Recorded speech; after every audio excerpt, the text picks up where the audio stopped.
Boris Johnson's government has hit back at Michel Barnier over threats made about blocking food exports from the UK. Mr. Barnier, the EU's chief negotiator, hinted on Thursday Brussels could block the UK from exporting its agriculture and food to the bloc. It comes after the Prime Minister's proposed changes to the withdrawal agreement have been blasted by the EU. Mr. Barnier said on Thursday Brussels may refuse to add the UK to a list of countries allowed to export to the EU over fears its food standards will not align. Government sources told the Daily Telegraph on Friday Mr. Barnier's comments were explicit threats to the UK. The sources claimed the public comments were utterly ludicrous and warned they would have serious impact future relations between the UK and EU.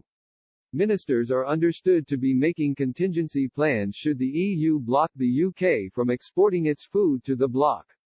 The government sources also pointed out Northern Ireland remains beholden to EU food regulations under the current version of the withdrawal agreement.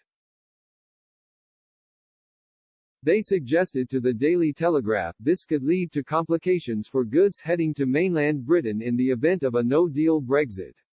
A Whitehall source added, "It's totally ludicrous that they would consider not granting us this. We are starting from a place of alignment because our food standards are the same as theirs.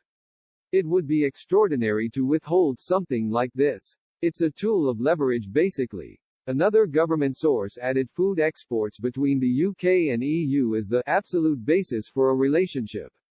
They also said, it is a license to export and entirely separate from the issue of food standards. It would be very unusual for the EU to go down this route and deny the UK listing. The UK is currently aligned with all EU food standards, and Downing Street has always expected to be granted third-party status for exports because of this. Mr. Barnier stated on Thursday the EU has many uncertainties about Britain's plans for food standards after January 1. He added, more clarity is needed for the EU to do the assessment for the third country listing of the UK. EU officials have also said to the Telegraph the UK has not provided necessary information on its food standards regime to be approved in trade talks. UK government sources have denied this.